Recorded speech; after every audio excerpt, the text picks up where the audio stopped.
Right, John, got another question for you. Ready? I hope so. I hope so.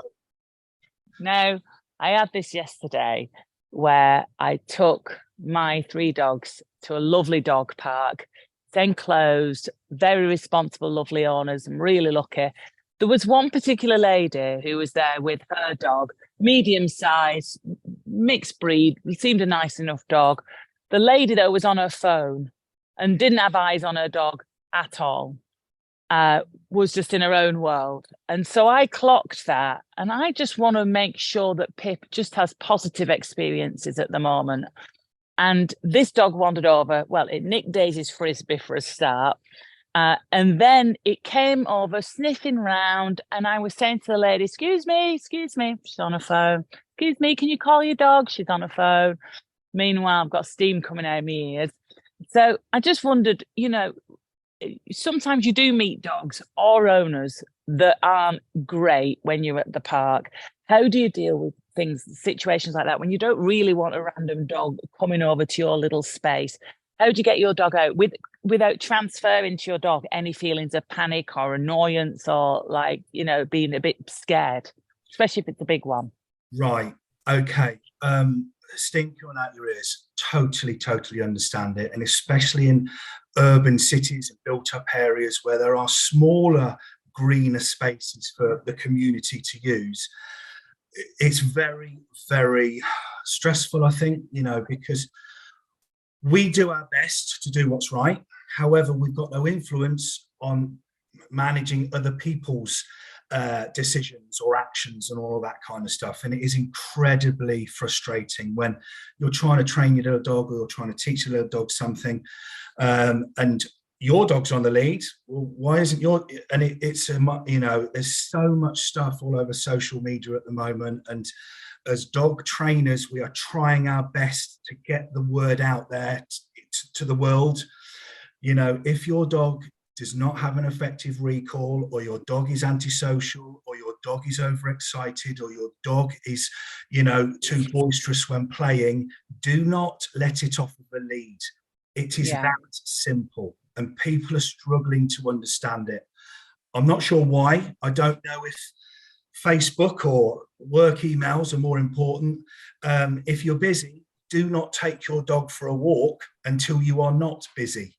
Mm. Um, it's a frustration. Okay, so how do we deal with it? Right, all that we can do is manage our dog. We cannot manage anybody else's dog. All right, and we've all been there. You're trying to, on the lead.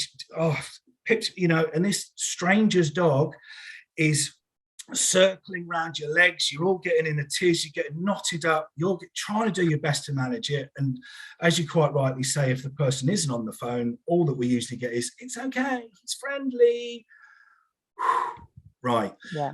So what we need to do is manage it. We need to kind of deal with the things that we can actually control and have an effect of.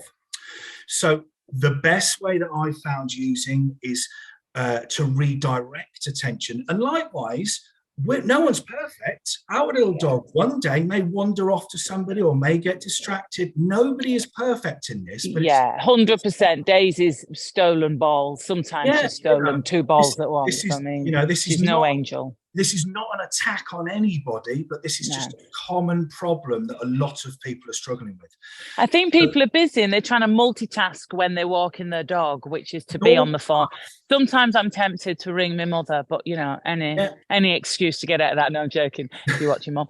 It's tempting to try and do both, but I just think no, because the second I'm on the phone and something will start happening and I can't calm my it's dogs. that simple. So how I do it is I teach the dog its name. What do I mean by that? Right.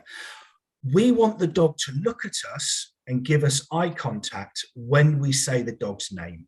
Okay. Now, yes, the dog may know his name or her name, but they don't know the benefit of looking at us when they hear it. If a dog is looking at us, we know we've got its attention, its focus, its engagement, it's concentrating on us. But more importantly, if a dog is looking at us, we can have a conversation with it. We can say sit to then manage the dog interacting with the other dog. So what we're doing is we're using food as a reward or a motivator for the dog to look at us the second that it hears. the dog's name. Mm. How do we do it? Around the house, call the dog's name. Dog looks at us, food reward. Call the dog's name. Dog looks at us, food reward. When the dog looks at us without us calling its name, we're halfway there. It's starting to learn, oh, looking is beneficial. Looking is rewarding. So we still give it praise. We still give it positivity. So if we are out and about in a public place and we can see a dog approaching us, or we can see our little dog being distracted by something else, we can do a number of things. We can call, say, Pip. Pip will look at us because she's learned the benefit of looking at us. Then we can have a conversation with her. And what I mean when I say conversation is we can tell her or ask her to do different tasks. So, for example, a dog is passing her over. She's becoming distracted by the dog. We can go, Pip. She'll look at us. We can go, sit. And then we can reward her. Okay. So all the time that we're giving her a job to do or giving her a little task to complete successfully, she's thinking about doing that task, not what's going on 10 or 15 meters away. All right. Okay. Yeah. The reason why I like to use their names, because it's the only word in their life and their vocabulary that's never going to change.